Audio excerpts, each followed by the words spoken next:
So this picture was approximately 6 weeks ago. And this is her after 6 weeks after her first session of growth factor injections.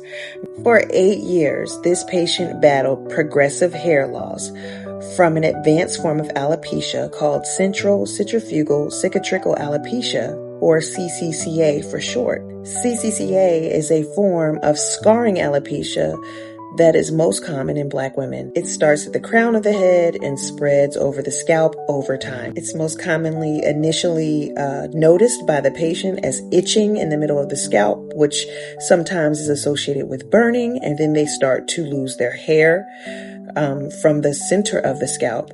Usually first noticed by a hairstylist that lets them know, hey, you're balding back here. And for this patient in particular, she wore wigs and protective styles for years as she tried to silently find a solution for her hair loss. It wasn't until about 1 year ago where she really started to seek medical attention for this progressive hair loss. She initially started going to a very well-known hair transplant clinic, but because of the type of scarring alopecia, she was sent to dermatology for management of the condition. So with dermatology, she started minoxidil, she started oral anti-inflammatory therapies, topical anti-inflammatory therapies, topical minoxidil, and compound medications. Unfortunately, she wound up growing hair on her face due to the minoxidil and decided that that wasn't the route that she wanted to go.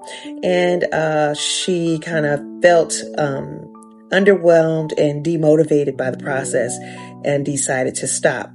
Well, when you stop minoxidil, you have rebound hair loss. And unfortunately, she wound up here worse than or back to where she started when she sought care originally.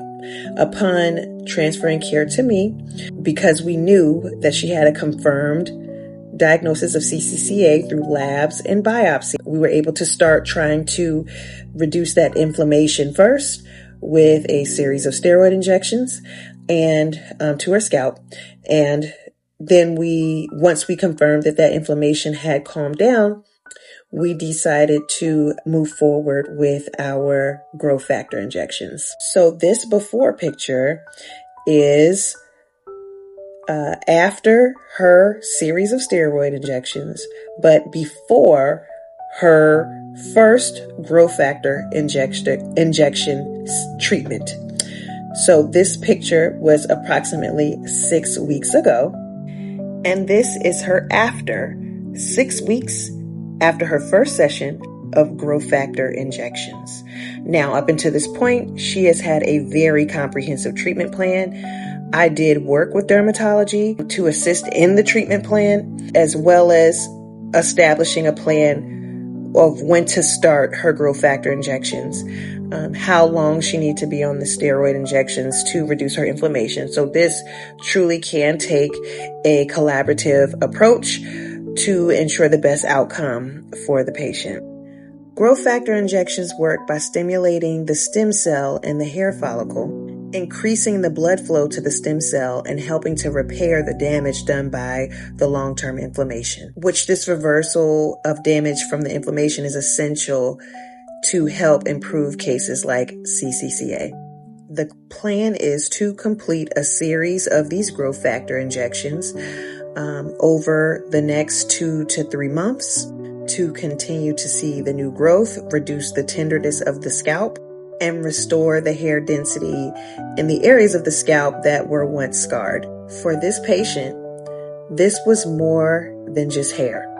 This is healing, this is hope, and this is reclaiming what she lost. If you're struggling with hair loss, you do not have to do it alone. At Mantra Aesthetic Studio, myself as a board-certified nurse practitioner, we'll assess your scalp. We will complete our lab work and determine what type of alopecia you have and whether you're a great candidate for growth factor injections. And then we will move forward with our treatment plan. You do not have to go through this alone. At Mantra Aesthetic Studio, we can restore your crown together.